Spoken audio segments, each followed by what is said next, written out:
بسم الله الرحمن الرحيم. الحمد لله والصلاة والسلام على رسول الله محمد وآله وصحبه ومن اهتدى بهداه. رب اشرح لي صدري ويسر لي أمري واحلل عقدة من لساني يفقهوا قولي. لتفسير سورة أنعام قيشتنا آياتي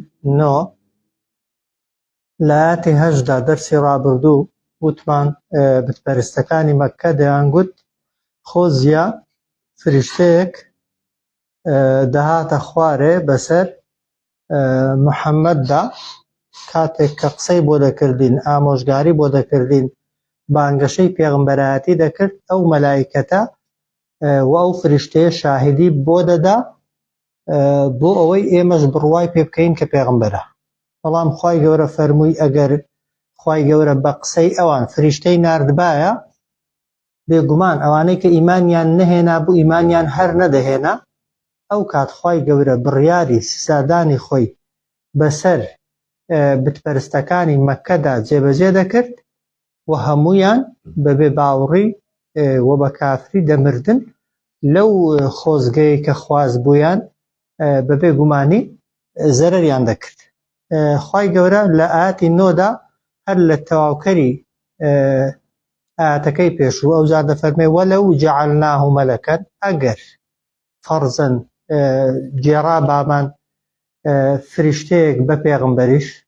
جاری وا هەبوو خۆ دەیانگوت خۆزیا محەممەد مەلایکەتێکی لەگەڵ دەبوو کە ئەو خۆزگەیان نەهاتە جێ ئەو جار دەیانگوت ئەگەر خوای گەورە دەی هەویست پێغمبەرمان بۆ بنێرێت و پەیاممان بۆ بنێرێ دەبوایە پێغمبەرەکە لە خۆمان نەبێ پێغمبەرەکە کەسێک نەبێ لە ئێمە دەبوا فریشتە بێ چونکە فریشتە بێگوناهن و نێنەری خوان. خوا دەفەرمێ وەلەو جەعەلناه مەلەکەن ئەگەر جێڕا بامان پێغمبەر و نێردراوی خۆمان بە فریشتە یعنی ئەگەر ئێمە فریشتەیەکمان مەلایکەتێکمان کردبا بە پێغمبەر و نێردراوی خۆمان بۆ مرۆڤەکان یا بۆ بتپەرستەکانی مەککە لەجەعەلناه بە دڵنیاییەوە ئێمە ئەو فریشتەیەمان دەیجێڕا بەچی باش ڕەجولەن بە شکلی مرۆڤ بە شکلی بەشەر بە شکلی پیاو بۆ چونکە ئینسان ناتوانێت مەلایکەتی ببینێ. مەلایکەت لە نور دروستکراون و شێوازی دروستکردنەکەیان بە شێوەیەکە لە ئاستی بینینی چاوی ئێمەدانین. ئەگەر فەرزەن داواکەشیان خۆزگەکەشیان جێبەجێ بووبایە مەلایکەتی سەرزەوی یعنی پێغمبەرانی سەرزەوی مەلایکەت بان و بۆ خەڵکی سەرزەوی خوای گەورە مەلایکەتی نردبان دەبوایە مەلایکەتەکان شێوە و شکڵیان بکرێتە شێوە و شکلی بەشەر.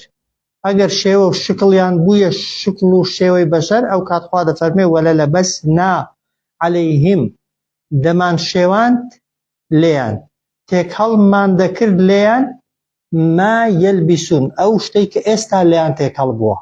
ئێستا کە پێیان وایە ناکرێت مرۆڤێک بەشەرێک ئینسانێک ئادەمیزادێک نوێنەری خوا بێ خۆ ئەو کاتەگەر مەلایکەتیش پێغمبەر بایە مەلایکەتەکە دەبوایە شێوەی وەکو شێوەی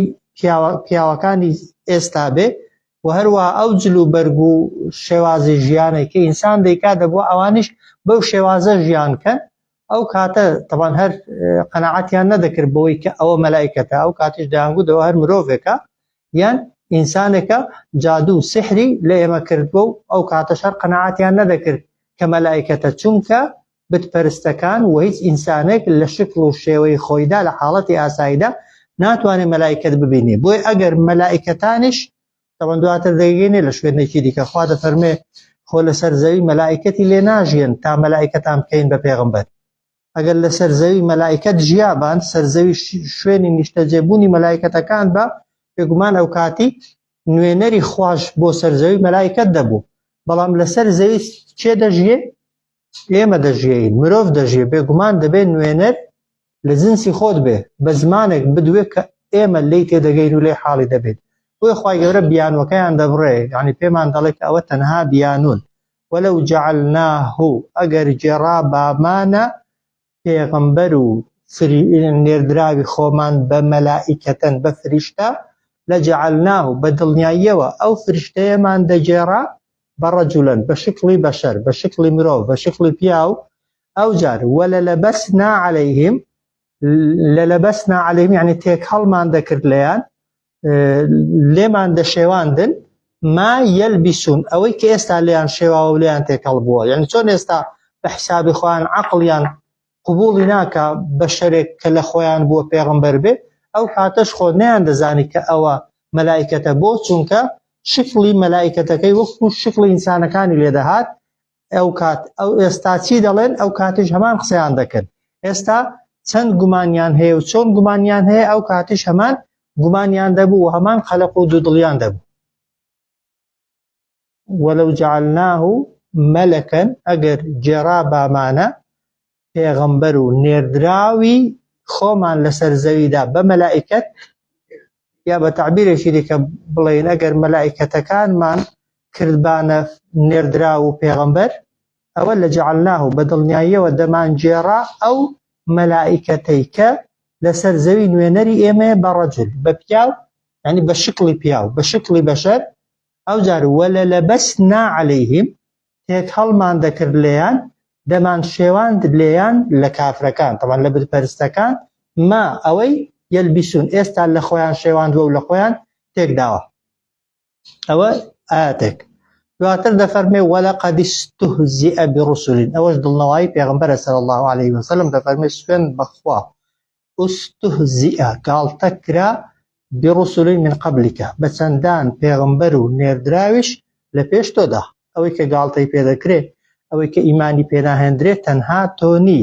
پێغەمبەرانی پێشتۆش لەلایەن قەومەکانیان و شوێن کەوتوەکانیانەوە وەک تۆ گاڵتەیان پێکراوە بۆی خەم مەخۆ خەفەت مەخۆ نەک هەر پێغەمبەر هەر کەسێکی دیکە پەیامی ڕاستی و ڕاستگۆیی پێبێ و شوێن کەوتەی پێغەمبەران بێت و بانگەشەی پێغەمبەران گێنێت بە خەڵکی حتمما چۆن پێغەمبەران گاڵتەیان پێکراوە خەڵکێکیش هەر دەبێ گاڵتە بە تۆ بکە بەڵام کە گاڵتەیان پێکردی ئایا خوای گەورە لەو کەسانە خۆش دەبێت کە گاڵتە بە پێغەمبەرانی خوا دەکەن بە دینی خوا دەکەن بە نیشانەکانی خوا دەکەن بێگومان نە وەلەقەد سوێن بەخوا بە بێگومانی ئوستهزئ گاڵتە کرا بڕسولین بە چەندان پێغەمبەر من قبلکە لە پێش تۆ بەڵام خوا دەفەرمێ فەحاقە بالذینە فەحاق یعنی دەورەیدان یا دەکرێت بڵێن دابەزی بالذینە بۆ ئەو کەسانەی سەخیڕوا منهم کە گاڵتەیان دەکرد لەناو خەڵکیدا لەناو مرۆڤ و ئینسانەکاندا بە پێغەمبەران چیان بۆ دابەزی و چ شتێک دەورەیدان ما ئەوەی کان و بیهی ئەوان پێی یەستەهزیئون گاڵتەیان دەکرد بە چ شتێک گاڵتەیان دەکرد بە سزای خوا بە عوقوبەی خوا ئەو عوقوبە و سزایەی کە گاڵتەیان پێدەکرد و پێیان ڕادەبوات خوای گەورە بەسەریدا باراندن و هەروەها بەسەریدا سەپاندن وەل لە هەموو لایەکیشەوە کە کاتی خۆی هات سزاکە دەورەیدان و هیچ کەس نەیتوانی لە سزا و وەلەو عوقوبەیە کە پێشتر پێیان وابوو نایە پێشتر پێیان وابوو گاڵتەیە و تەنها بۆ ترساندنە یا پێغەمبەران بەهۆیەوە خەڵکی دەخەڵەتێن و خەڵکی فریو دەدەن تووشیان دەبێ و کە تووشیشیان بوو بە هیچ شێوەیەکی ناتوانن لی دەرباز ببن و لی ڕزگار ببن وەلەقەد سوێن بەخوا ئوستهزئ گاڵتە کرا بڕسولین بە چەندان پێغەمبەر من قبلکە لە پێش تۆ چێ گاڵتەی پێکردن هەر پێغەمبەرەی قەومەکەی خۆی گەلەکەی خۆی بۆیە دەکرێت بڵێن سوێن بەخوا گاڵتە کرا بە پێغەمبەرانی پێش تۆ لەلایەن قەومەکانیانەوە لەلایەن کەسەکانیانەوە لەلایەن شوێن کەوتووە بەناو شوێن کەوتوەکانیانەوە بەڵام فەحاقە دەکرێت بڵێن دابەزی دەورەیدان تووشیان بوو بالذینە ئەوانەی سەخیڕوا منهم کە گاڵتەیان کرد لەناو قەومەکانیان ما کان و ئەو شتەی کە ئەوان بیهی پێی یەستەهزیئون گاڵتەیان دەکرد هەر قەومێک ئیمانی بە پێغەمبەرەکەی نەهێنا بێت و گاڵتەی بەو سزایە کرد بێت کە پێغەمبەرەکە باسی کردووە خوای گەورە بەو سزایە عوقوبەی داون و ئەو سزایان بەسەردا بارێنراوە و هەروەها سزایەکە بە هەموو شێوەیەک تووشیان بۆ و نەیانتوانیوە لی دەرباز ببن ئەو جار دەفەرمێ قل سیروا فی الأرض پێیان بڵێ ئەی محەممەد صلی الله عليه وسلم بڕۆن بگەڕێن بە زەویدا قل بڵێ ئەی محەممەد صلی الله عليه وسلم سیروا بڕۆن فی الأرض لە زەویدا ثم انظروا پاشان سیرکەن تەماشاکەن ورد ببنەوە كيف كان چۆن بوو عاقبة المكذبين سەرنجامی ئەو کەسانەی کە پێغەمبەرانی خوان بە درۆزانی ئەوانەی پێغەمبەری خوان بە درۆزانی و ئیمانیان بە پێغەمبەرانی خوانە هێنا وەگاڵتەیان بەو سزایە کرد کە پێغەمبەرانی خوا باسییان دەکرد سەیری شوێنەکانیان کەن سەیری جێگاکانیان کەن بزانن لە شوێنی خۆیان ماون یان نەماون خوا عقوبەی داون یا عقوبەی نەداون و ئەگەر عقوبەی داون توانیویانە لە عقوبەی خوای گەورە کەسیان دەرباز ببێ و کەسیان ڕزگار ببێ بێگومان خەڵکی مەککە بە تایبەتی ئەگەر حەزیان لێبایە بە چاوی سەر دەیانتوانی شوێنەواری ئەو قەومانە ببینن کە کاتی خۆی ئیمانیان بە پێغەمبەران نەهێنا بوو خوا چۆن عقوبەی دابوون ئەو هەڕەشە بوو بۆ ئەوانیش یعنی ئەگەر ئێوەش ئیمان بە محەممەد نەهێن و گاڵتە بەو سزایانە بکەن کە محەممەد باسی دەکا چارە نووسان وەکو چارە نووسی قەومەکانی پێشووتر دەبێت قل پێیان بڵێ ئەی محەممەد صلی الله عليه وسلم سیروا بڕۆن بگەڕێن فی الأرض لە زەویدا ثم پاشان انظروا سیرکەن تەماشاکەن ورد ببنەوە کەیفە چۆن بوو کانە لە ڕابردوودا عاقبة المكذبين سەرنجامی ئەو خەڵکانەی کە پێغەمبەرانی خوایان بە درۆزانیوە یان ئەو سزانەیان بە درۆزانیون کە پێغەمبەرانی خوا باسییان کردو ئەو جار قل پێیان بڵێ ئەی محەممەد صلی الله عليه وسلم کە سوورەتی ئەنعام یەک لە تایبەتمەندیەکانی ئەوەیە گفتوگۆی ڕاستەوخۆیە خوای گەورە پرسیاری ڕاستەوخۆ لە ئینسان لە کەسە بێ باوەڕەکان دەکا ئینسان ئەگەر بە دوای حەقیقەت و ڕاستیەوە بێت دەبێت جوابی پێبێ قل پێیان بڵێ لێیان بپرسە لمن ما في السماوات والأرض هیچەیە لەبەردەستی چێدایە ئەوەی لە ئاسمانەکان و لە زەویدایە ئەوەی لە ئاسمانەکان و زەویدا هەیە چێ بەدیهێناوە ئەوە یەک پاشان ئەی چێ بەڕێوەی دەبا دیسان دەبێ وەڵامت پێبێ ئەی چێ خەڵقی کردووە ئەی چێ دەتوانێت لە ناوی ببا ئەی چێ دەتوانێت نەخشە و بەرنامەی بۆ دانێ بێگومان وەڵامەکە هێندە ڕوونە خوای گەورە چاوەڕێی بتپەرستەکان ناکا دەڵێ قل بۆ خۆت جوابیاندەوە بۆ خۆت پێیان بڵێ لله هەمووی خوایە هەرچی لە ئاسمانەکان و لە زەویدا هەیە شتێک نادۆزیەوە کەسێکی دیکە خەڵقی کردبێت و هێنابێت یەبوون و بەخشی بێتی و هێنابێتی جگە لە خوای گەورە قل پێیان بڵێ ئەی محەممەد صلی الله عليه وسلم لیمن بۆ کێیە و هیچەیە ما في السماوات ئەو شتانەی کە لە ئاسمانەکاندان و ئەوەی لە زەویدان قل پێیان بڵێ لله هەمووی ئیخوایە ئەو خوایە کە خاوەنی ئاسمانەکان و زەویە و هەموو کەسێک دەبێت دانی پێدا بنێ و بە فعلیش بتپەرستەکانی مەکەشدانیان بەوەی دادەنا ئەگەر جوابت لە ئەوانیش وەرگر با هەردەیان گوت خاوەنی ئاسمانەکان و زەوی و دروستکراوەکان ئەڵڵایە ئەو خوایە کە ناوی ئەڵڵایە و خالقی ئاسمانەکان و زەویە كتب على نفسه كتب يعني نووسیویەتی لەسەر خۆی بڕیاری داوە لەسەر خۆی کە الرحمە کە میهرەبانی و بەزەیی بنوێنێ لەگەڵ چێک لەگەڵ بەندەکانی هەمیشە خوای گەورە ڕەحمەتی لە پێشترەیە غەزەبی بێگومان ڕەحمەتی خوای گەورە نووسیویەتی و واجبی کردووە کە ڕەحمەتەکەی هەمیشە زاڵە بەسەر غەزەبەکەیدا هەر تا ڕەحمەتی خۆی بەکار نەهێنابێ خوای گەورە لەگەڵ مەخلوقات و دروستکراوەکانیدا هەرگیز بیری لە سزادانی کەسەکەی نەکردوتەوە هەتا ئینسانەکە ڕەحمەتی قبول بوو بێ و ئامادە بوو بێ ڕەحمەتی خوای وەربەرگرێ خوای گەورە غەزەبی خۆی بۆ هیچ کەسێک نەناردووە و بۆ هیچ کەسێکیش نانێرێ وێ كتب على نفسه خوای گەورە قەراری داوە بڕیاری داوە لەسەر خۆی کە ڕەحمەت و میهرەبانی و بەزەی خۆی بنوێنێت لەگەڵ هەموو دروستکراوەکاندا ئەمە ڕەحمەتی خوای هەمومان دەزانین لە دنیادا تایبەت نیە بە ئینسانی ئیماندار بۆ هەموو مەخلوقاتێکە تەنانەت لە دنیادا ڕەحمەتە دنیاییەکان میهرەبانیە دنیاییەکان بۆ کەسە کافرەکان و بێدینەکان زۆر جار زیاترە لە ئیمانداران و گەورەترین ڕەحمەتیش ئەوەیە کە ئینسان لەلایەن خواوە پەیامی بۆ هاتووە عاقبەت و سەرنجامی بۆ ڕوون کراوەتەوە بەڵام بۆ خۆت کە قسەی خوات قبول نییە و عاقبەت و سەرنجامەکان قەناعەت پێ ناکەی خۆت بۆ ڕەحمەتەکەی ئامادە ناکەی و ئامادەنی ڕەحمەتەکەی وەرگری گلەی لە خۆتە ئەو جار یەکێکی دیکە لەیەجمعنەکم اینجا سوێن بێ بەخوا خوای گەورە کۆتان دەکاتەوە إلى يوم القيامة لە ڕۆژی دواییدا كلا ريب فيه كيس قوانك لهاتني دانية لا يجمعنكم سوين به بالتأكيد بدلنياي كوتان دكات وخوا إلى يوم القيامة لروج دوايدا كلا ريب فيه كيس قوانك لهاتني دانية أو جار قد الذين خسروا أنفسهم أواني كزرر من يان كردوا خويان توشي دوران كردوا توشي زيان كردوا فهم لا يؤمنون أوان هيسكات إيمان ناهنو باور بو قيامة ناهنن كسك زرر من دي خوي بويتو و خمي داهاتو خوي نبي أو كسا إيمانش ناهنه كإيمانش نهنا بيقمان خسارة من دو زرر من دي أول وآخر تنها أو دبي قل لمن ما في السماوات والأرض بيان بلي أي محمد صلى الله عليه وسلم إيكيو بوكيا أو إلا أسمعنا كانوا لزوي دايا قل لله بي بلي هموي إخواه وبدست إخواشا خواه هناويتي وخواش برياري لسرددا كتب على نفسه الرحمة نوسيويتي خواه لسر خوي واجبي كردو خواه لسر خوي يويستي كردو خواه لسر خوي كرحمته مهرباني وبزيي چاكا بنوێنێ لەگەڵ هەموو دروستکراوەکانیدا ئەو جار لەیەجمعنەکم سوێن بێ ئەو خوای کە ڕەحمەتی قەرارداوە لەسەر خۆی کۆتان دەکاتەوە إلى يوم القيامة لە ڕۆژی دواییدا كلا ريب فيه کە هیچ گومانێک لە هاتنیدا نییە فهم الذين خسروا أنفسهم ئەوانەی کە زەرەرمەندیان کردووە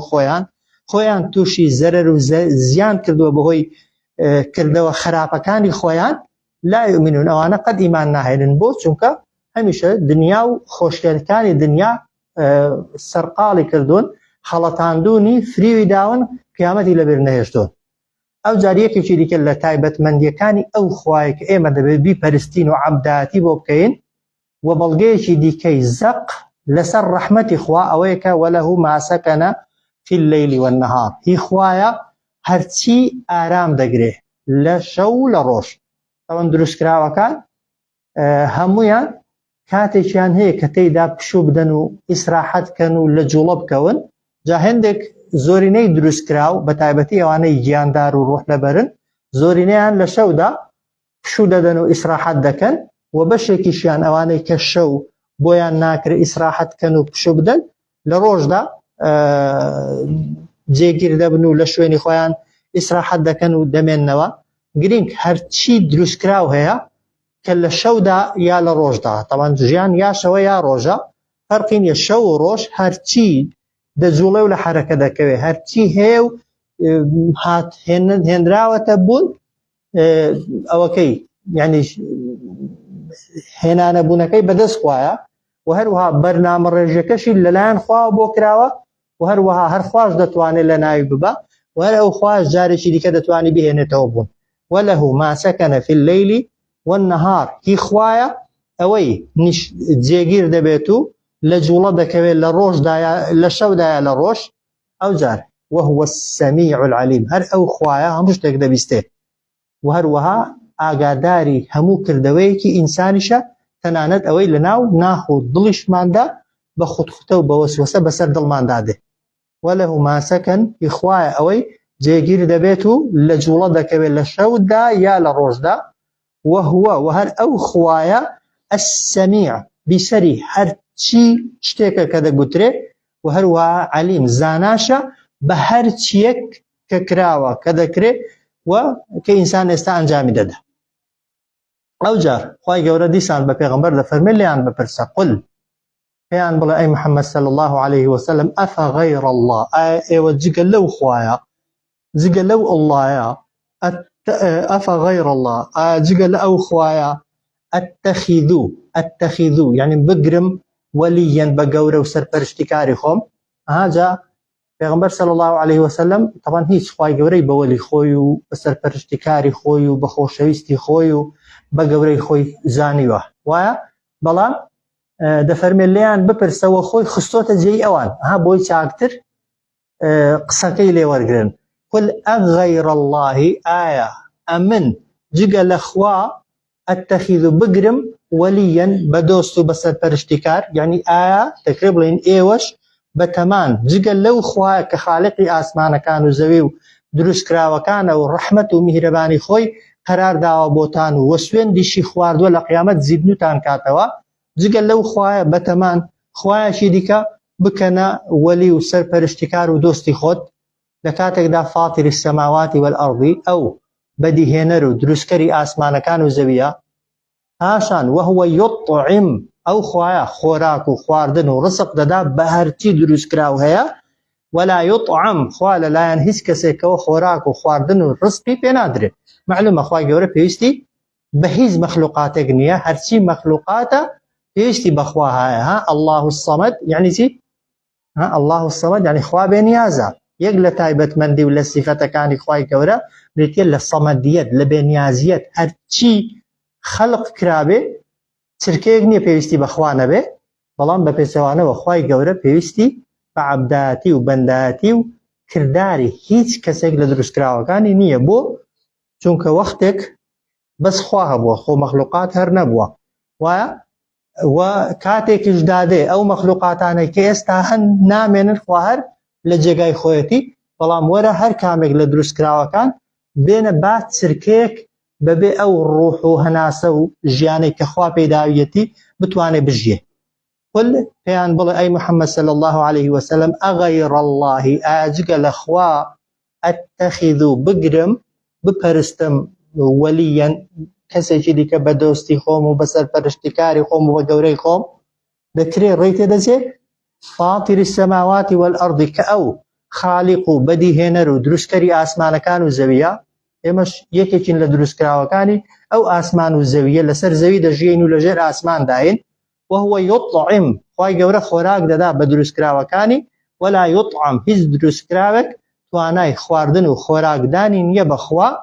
ئەو جار قل پێیان بڵێ ئینی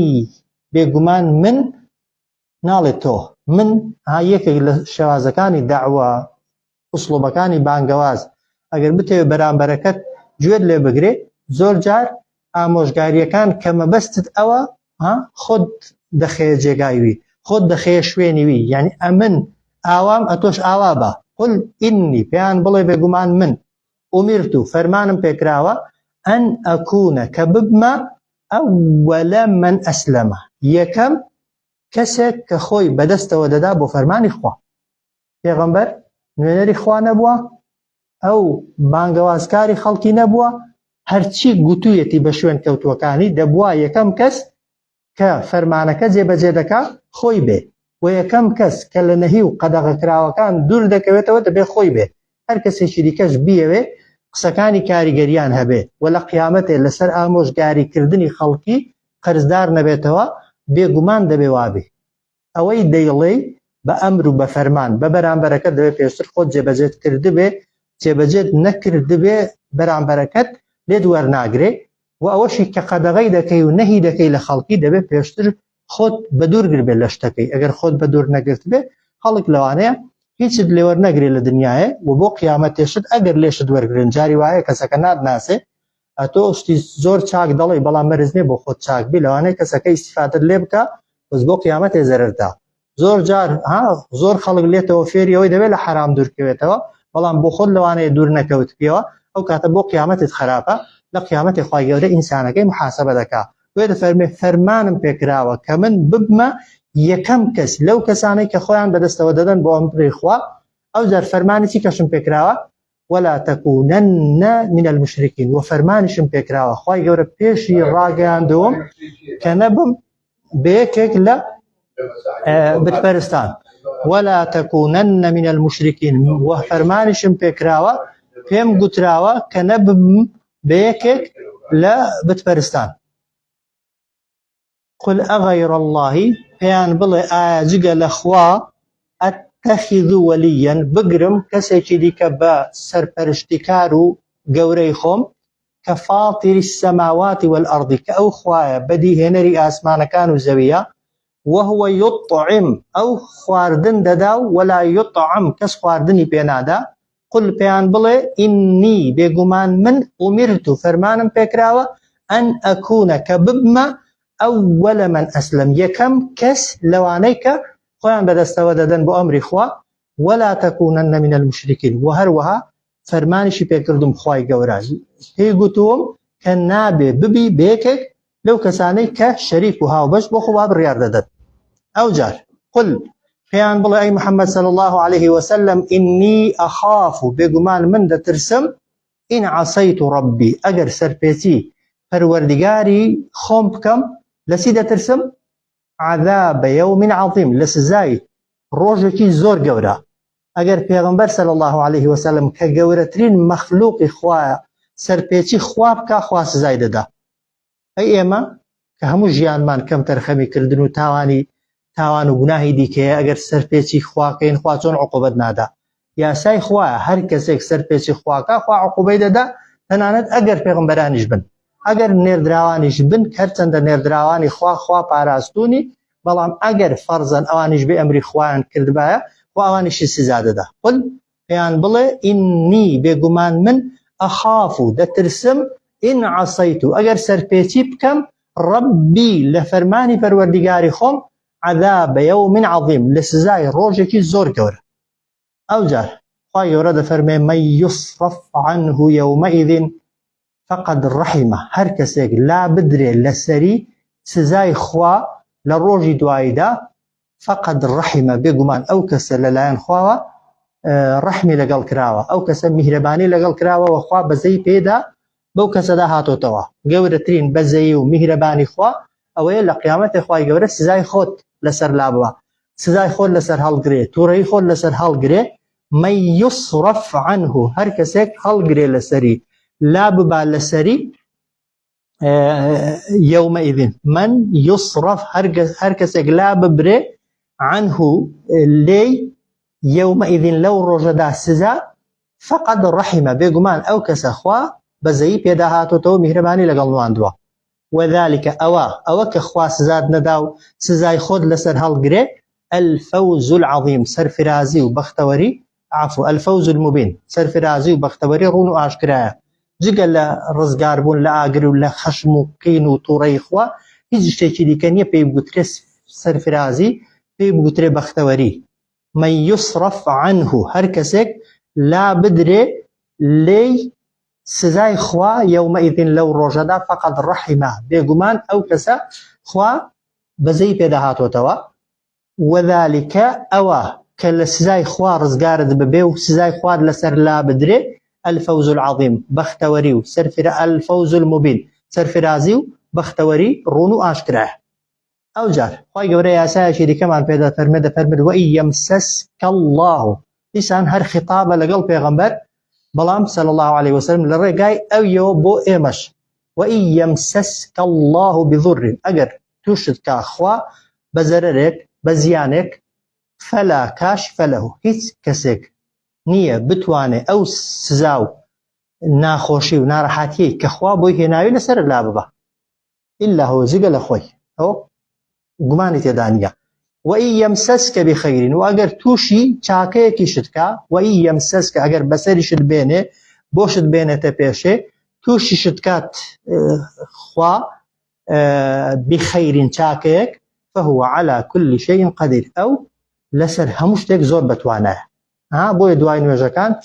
کە ئەستەغفر الله دەڵێ دواتر اللهم لا مانع لما أعطيت يعني ئەگەر خوا شتێکت پێ بدا کەس ناتوانێت لێت بگرێتەوە ولا مانع لما أعطيت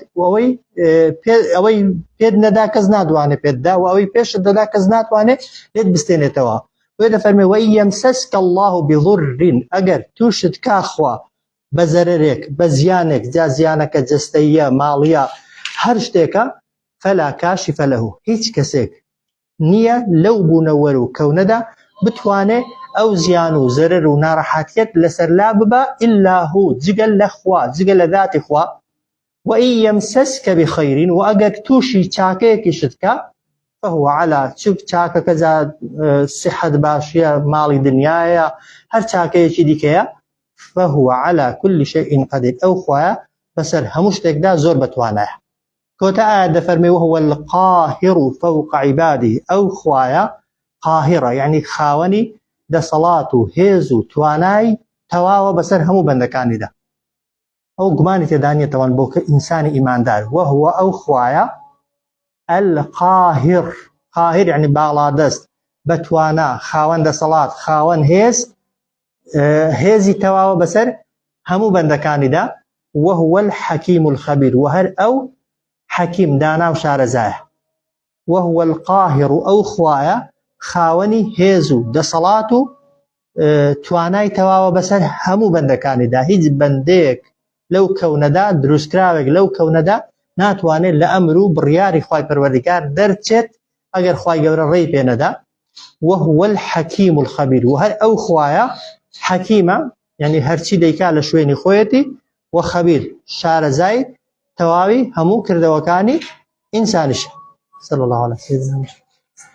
وعلى آله وصحبه